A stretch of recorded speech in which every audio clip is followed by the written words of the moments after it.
Let's now move to the idea of modality. Modality, similar to aspect and tense, also expresses the ways to influence an event or action. It modifies the meaning of an event or action, and therefore it has a bearing on the meaning of that event or action. How a sentence is described uh, with the help of modality certainly have an impact on the meaning. A modality roughly can be seen as performing two major functions in sentence meanings. Number one, it shows or it may express what the speaker wants to do. For example, to give permissions, to order, describe abilities, suggest, request, etc. There could be so many similar functions which can be performed by modality. Roughly speaking, it focuses on obligations, duties, etc. You should do this, you must do this, you may visit America, you may come to see me, you may go outside. All these things, they are covered by modality. And the second important function is that it shows whether the speaker is sure or unsure. What is his level of information or the certainty about that information uh, in a certain factual statement. So if I say, let's say, Maria was in the office this morning, so this sentence shows that I'm pretty sure about the statement. That's why I'm saying कि Maria आज सुबह दफ्तर में थी. But if I say I think Maria was in her office this morning, I mean, I'm not that sure. So this meaning of myself being sure or unsure has been added by the use of words like must, may, and these are also the functions of modality.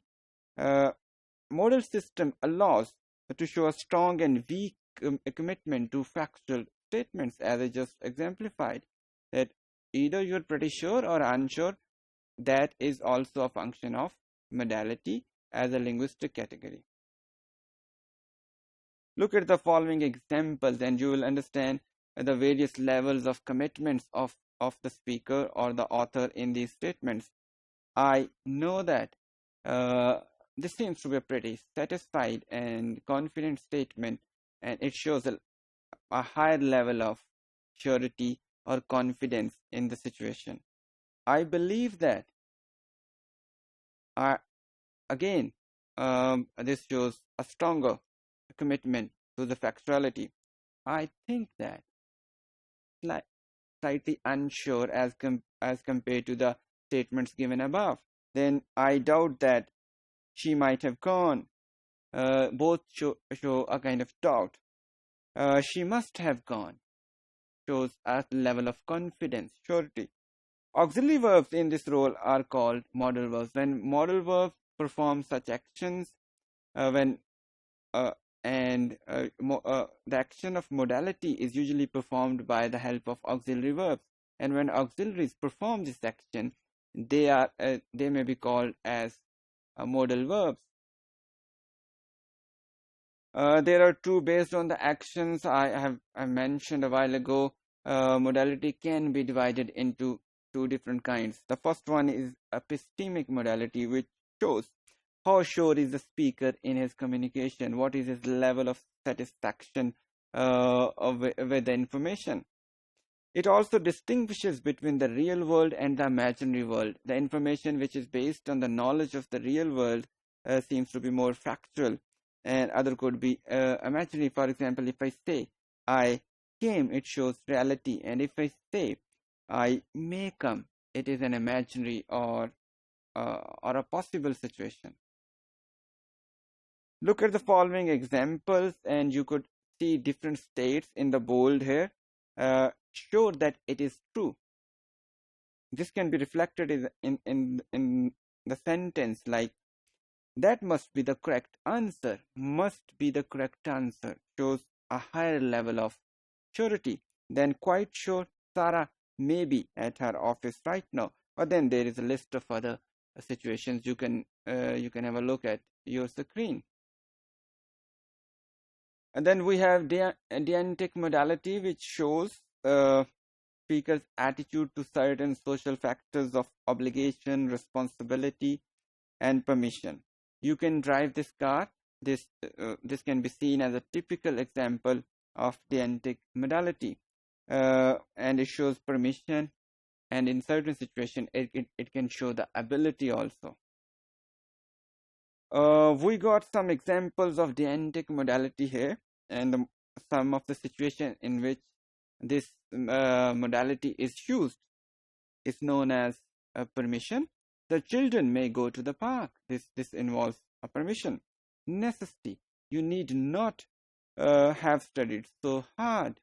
And then obligation. Maya must not be late. Suggestion. She should go to England. Request. Could you open the window? All these situations are examples of deontic modality. Then modality is usually expressed through different ways. The most typical form of the expression of modality is the modal verb. For example, the use of verbs like can and must in these examples. John can speak English. You must speak up. This shows the expressions of modality with the help of modal verbs. But modality is not reduced to modal verbs only. It can be expressed through non-modal verbs also. For example, she had to leave early. Maya will be able to speak English soon. So non-modal verbs can also be, for example, the action of modality of uncertainty can be expressed like perhaps it will rain, or perhaps it rains today.